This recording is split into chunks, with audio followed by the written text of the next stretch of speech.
Welcome back again sa ating channel, mga kwento at alamat. Ang kwento natin sa araw na ito ay tungkol sa alamat ng langgam. Sa isang malayong bayan ay may isang mag-anak na sobrang sipag. Mula ama hanggang sa ina at mga anak ay makikitang nagtatrabaho na sila sa pagsikat pa lamang ng araw. Marami ang naiinggit sa samahan ng mag-anak dahil lahat ay nagtutulungan. Ang kasipagan ng lahat ng miyembro ang dahilan kung kaya naman kapansin-pansin ang tuwina ay masagana nilang ani.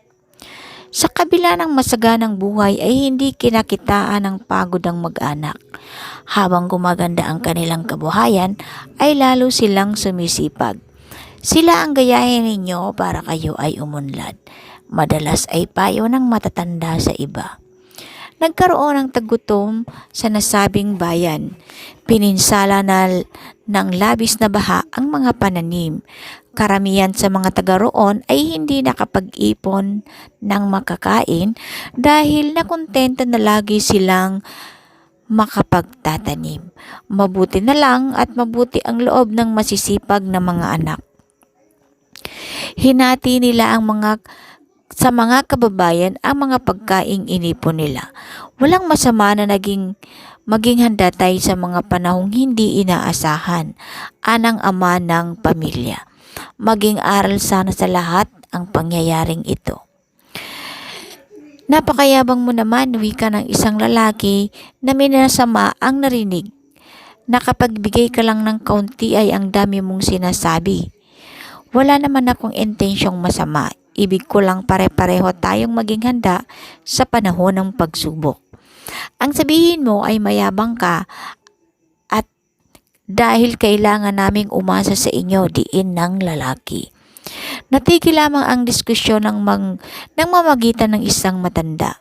Sinabi nito na mas kailangan nila ang magkasundo kaysa mag-away. Hindi nakala ng lahat na magbubunga iyon ng trahedya. Nainsulto ang lalaki na dahil makitid ang isip ay binalak gumanti.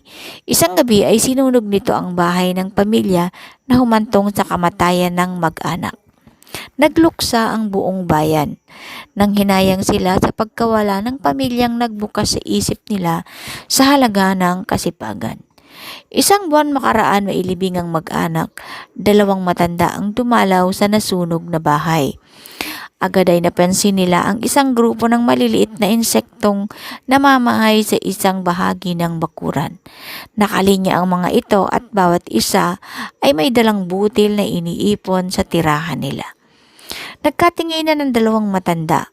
Alam nilang ang mga insektong iyon ay ang masisipag na mag-anak. Tinawag nila itong mga langgam. At yan ang kwento at alamat ng masisipag na mga langgam na dapat nating gayahin. Maraming salamat sa inyong pagkikinig at panonood. Don't forget to like and subscribe to our channel.